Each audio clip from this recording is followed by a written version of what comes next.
अस्सलामुअलैकुम दोस्तों, आज हम जवार की रोटी बनाना सीखेंगे। बहुत ही आसान है, लेकिन अगर बनानी ना आती हो तो बहुत ही मुश्किल काम साबित होती है।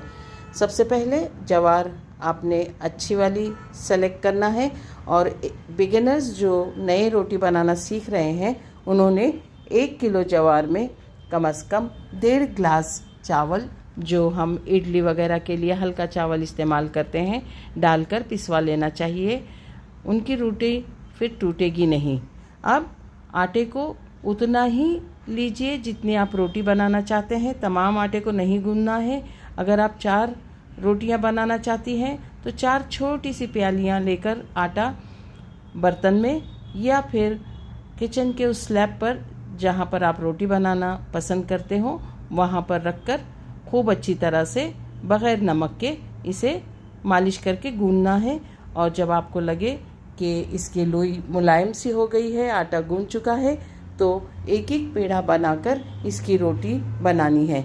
इसके नीचे भरपूर हम जवार का आटा डस्ट करेंगे ताकि हमारी रोटी आसानी से उस पर फिसल कर थपक कर जब हम बनाएं तो टूटे ना।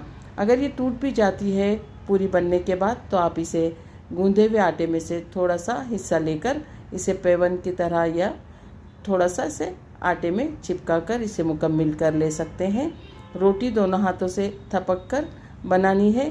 अगर आप एक हाथ से बनाते हैं तो दूसरे हाथ से इसकी गोलाई को सपोर्ट करते जाएंगे और रोटी को थपक कर बढ़ाते जाएंगे। इसे रोलिंग पिन से नहीं बनाएंगे, हाथ से ही बनाई जाती है।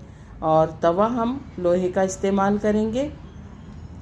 और जैसे ही हम देखें कि निचली सतह सेकी जा चुकी है तो पानी की हल्की सी तय लगाकर ऊपर के हिस्से पर इसे, जैसे ही पानी खुश्क हो जाता है, इसे पलट देंगे।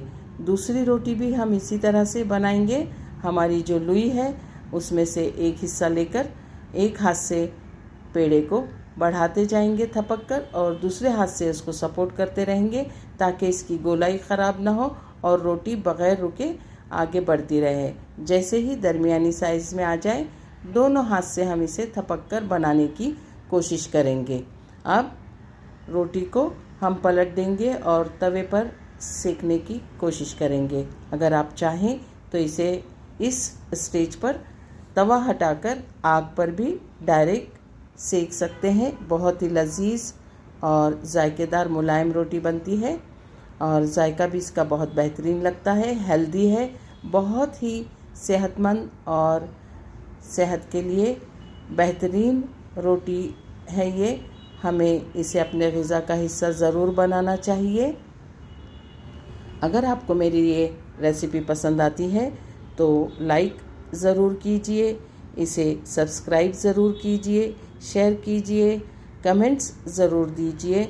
अल्लाह ताला आपके दस्तरख़्वान पर नेमतें और बरकतें अता फ़रमाएँ। दुआओं में याद रखिए।